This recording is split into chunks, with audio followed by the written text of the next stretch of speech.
حضرت عبداللہ بن عمر بن العاص رضی اللہ عنہ بیان کرتے ہیں، نبی اکرم صلی اللہ علیہ وآلہ وسلم نے ارشاد فرمایا، اللہ تعالیٰ کی بارگاہ میں انصاف کرنے والے لوگ نور کے ممبروں پر ہوں گے۔ یہ وہ لوگ ہوں گے جو اپنے عہدے اور اپنے گھر والوں کو جس چیز کے بھی وہ نگران ہوں گے، ان سب میں انصاف سے کام لیتے ہوں گے۔ اس حدیث کو امام مسلم رحمۃ اللہ علیہ نے روایت کیا ہے۔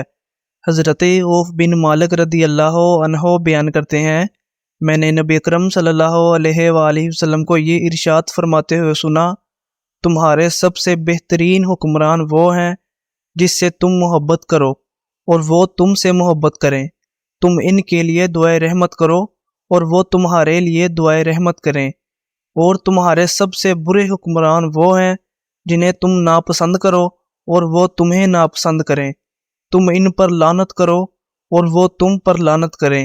راوی بیان کرتے ہیں، ہم نے عرض کی، یا رسول اللہ صلی اللہ علیہ وآلہ وسلم، کیا ہم انہیں چھوڑ نہ دیں؟ نبی اکرم صلی اللہ علیہ وآلہ وسلم نے فرمایا، نہیں، جب تک وہ تمہارے درمیان نماز قائم کرتے ہیں۔ اس حدیث کو امام مسلم رحمۃ اللہ علیہ نے روایت کیا ہے۔